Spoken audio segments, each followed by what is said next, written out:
हर कोई जश्न में डूबा हुआ था। बाराती डांस कर रहे थे। दूल्हा घोड़ी पर बैठकर मंडप की ओर जा रहा था कि अचानक कोहराम मच गया।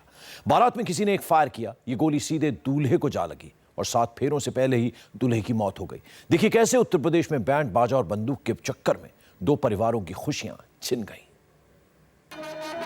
काजे बाजे के साथ बारात निकली है। बाराती जश्न में डूबे हैं। हवा में नोट उड़ाए जा रहे हैं। घोड़ी पर सवार दूल्हा मंडप की ओर बढ़ रहा है। अचानक एक गोली की आवाज सुनाई दी। गोली कहां से चली, किसने चलाई, किसी ने नहीं देखा, लेकिन घोड़ी पर बैठा दूल्हा जमीन पर जा गिरा। हर तरफ चीख पुकार मच गई। जश्न में मातम पसर गया। बारात में चली ये गोली दूल्हे के सिर में लगी थी। अचेत होकर दूल्हा जमीन पर पड़ा था। सड़क पर भगदड़ मच गई। जो बाराती मंडप की ओर जा रहे थे वो दूल्हे को लेकर सीधे अस्पताल भागे। इलाज शुरू हुआ, लेकिन डॉक्टरों ने तुरंत जवाब दे दिया। हालत गंभीर थी। दूल्हे को लेकर घरवाले लखनऊ की ओर भागे, लेकिन बीच रास्ते में ही बुरी खबर आ गई। लखनऊ पहुंचने से पहले ही दूल्हे की मौत हो गई। यह दर्दनाक हादसा हुआ उत्तर प्रदेश के सीतापुर जिले में। सीतापुर शहर में कल अमित रस्तोगी नाम के इस लड़के की शादी थी। बारात शहर के ही इस गेस्ट हाउस में आनी थी। अमित घोड़ी पर सवार होकर मंडप तक जा रहे थे। रास्ते में ही गोली लग गई। दरअसल जिस वक्त बारात निकली थी, जश्न में अंधाधुंध फायरिंग हो रही थी। बाराती हवा में नोट उड़ा रहे थे। इसी दौरान हुई फायरिंग में अमित को एक गोली लग गई। जहाँ पे बारात चल रही थी बस उसी जगह पे जो है फायरिंग हुई, उसके लग गई एकदम से। क्या कुछ पता लग पाया कि फायरिंग कैसे हुई, किसकी गोली थी, कैसे गोली दूल्हे तक पहुंच गई, अमित तक पहुंच गई? कुछ नहीं पता चल पाया। जैसे ही ये पता चला हम लोग तो आगे ही थे, तो तुरंत ही हम लोगों ने उसको पकड़ के जो है ले एकदम गिरा, तो एकदम से उसको निकाल के हमने उसमें गाड़ी में बिठा के जिला अस्पताल लेके गए। ये तस्वीर हादसे की बात की है। दूल्हे का साफा कुर्सी पर रखा है। मंडप में सन्नाटा है।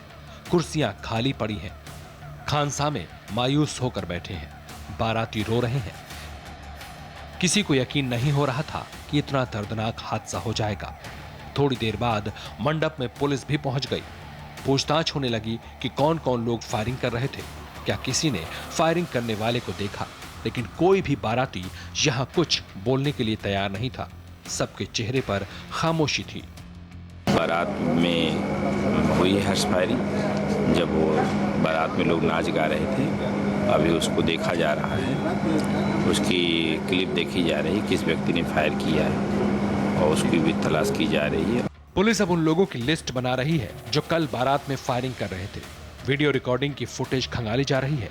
बारातियों से पूछताछ की जा रही है। पुलिस इस एंगल से भी जांच कर रही है कि कहीं अमित का कत्ल तो नहीं हुआ।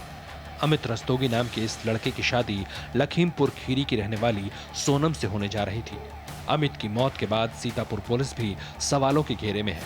कानूनी तौर पर शादी के दौरान फायरिंग करने पर रोक है, फिर भी इस बारात में गोलियां कैसे चली, वो भी शहर की सड़कों पर। यूपी पुलिस के अफसरों ने इसे बेहद गंभीर चूक माना है। लखनऊ जोन के आईजी ने शहर के कोतवाल को सस्पेंड कर दिया है। इस संबंध में जो है पहले भी कड़े निर्देश निर्गत किए गए थे कि इस प्रकार की घटनाओं को रोकने के लिए, और इसमें जो कोतवाली के जो कोतवाल हैं उनको जो है निलंबित कर दिया गया है और इसमें मुकदमा दर्ज करके कार्रवाई की जा रही है। अमित के रिश्तेदार इस हादसे के बाद सदमे में हैं। कोई कुछ भी बोलने की हालत में नहीं है। लड़की पक्ष के लोग भी रो रहे हैं। अब सब कह रहे हैं काश फायरिंग नहीं होती। ये पहला मामला नहीं है जब बारात में फायरिंग की वजह से किसी की मौत हुई है।